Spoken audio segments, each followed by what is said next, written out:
Hi there, my name is Richard Orr, and today I'm going to be discussing with you how to tie some basic knots.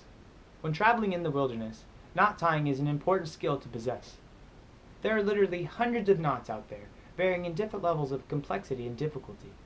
It's better you be good at a few than so-so at a large list.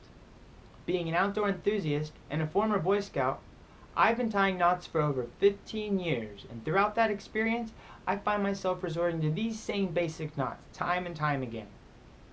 These knots are not only easy to tie, but more importantly, are easy to remember. Hopefully, by the end of this lesson, you too will be able to tie these knots and use them in your own personal outdoor recreation experiences. Let's go ahead and get started.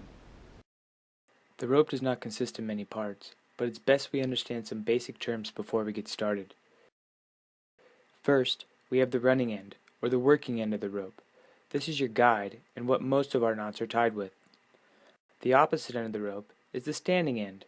This is the static part of the rope that most of our knots are tied to. If we bend the rope without crossing, we form what is called a bight.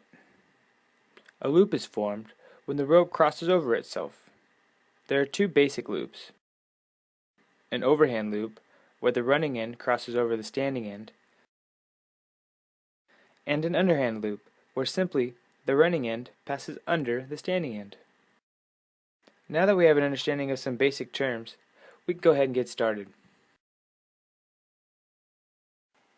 The first knot is the bowline, a very strong and reliable knot used mostly for boating.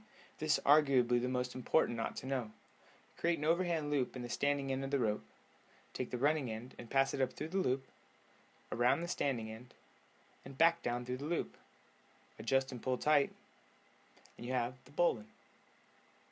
Now some people like to use the story of the rabbit, where the rabbit takes the place of the running end, the standing end takes the place of a tree, and the overhand loop takes the place of the rabbit's hole, where the rabbit comes up through the hole, goes around the tree, and back down through its hole.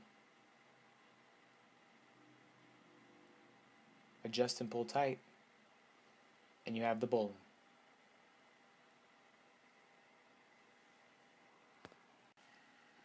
Next up, two half hitches. A direct descendant of the half hitch, this knot is easy to tie and is very universal. Place your running end around your desired object.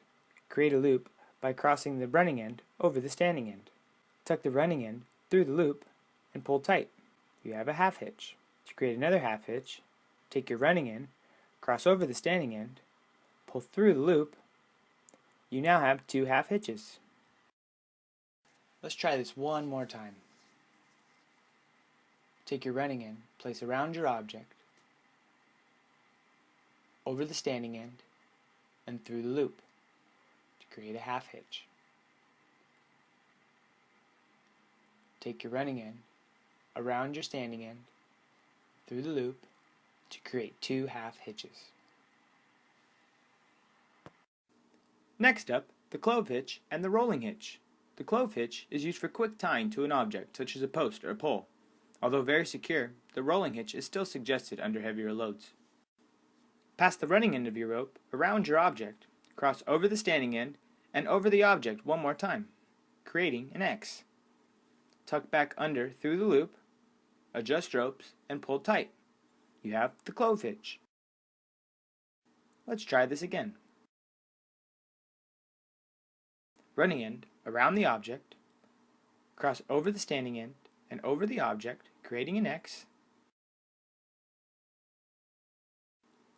Create a half hitch, adjust, pull tight, the clove hitch. To strengthen the knot, add another loop around our object. Cross over the standing end and over our object just like the clove hitch. Tuck in through the loop, pull tight, and you have the rolling hitch. We are now ready for the taut line hitch. This knot is used to adjust the standing line but still hold under tension.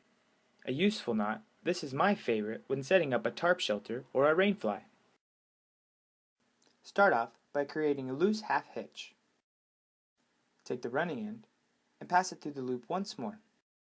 Cross over the standing end, around, and through the loop. Tighten. You now have the taut line hitch. Notice you're able to adjust the rope by taking the knot and sliding it up and down the standing part of the rope. Let's try this once more. Create a loose half hitch. Wrap the running end through the loop once more.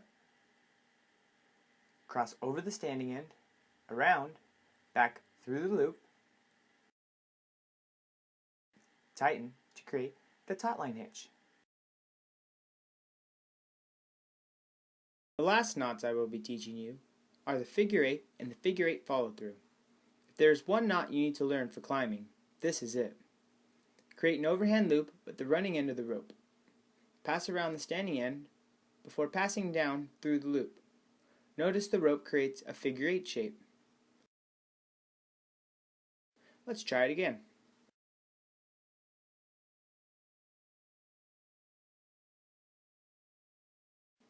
Overhand loop, wrap around the standing end, then down through the loop.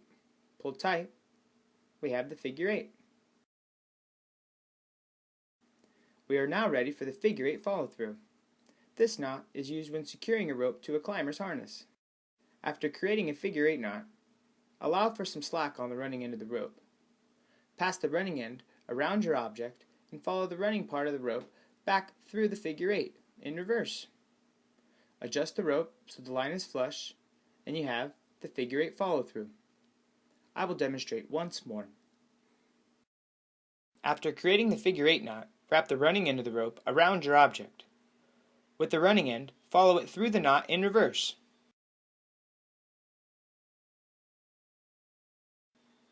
Once completed, the running end should point in the same direction as the standing end. Adjust the knot so the rope lies flush, and you have the figure 8 follow through. Don't worry if you weren't able to tie the knot on the first try. It does take practice. The more you practice, the more likely it will become second nature to you, just like tying your shoes. A good knot has 3 basic characteristics. It's easy to tie, it's easy to untie, and it serves a specific purpose. Now, these aren't the only knots that you should learn. However, they are a good starting point and the ones that I use most frequently in the outdoors. Hopefully, this lesson was beneficial to you.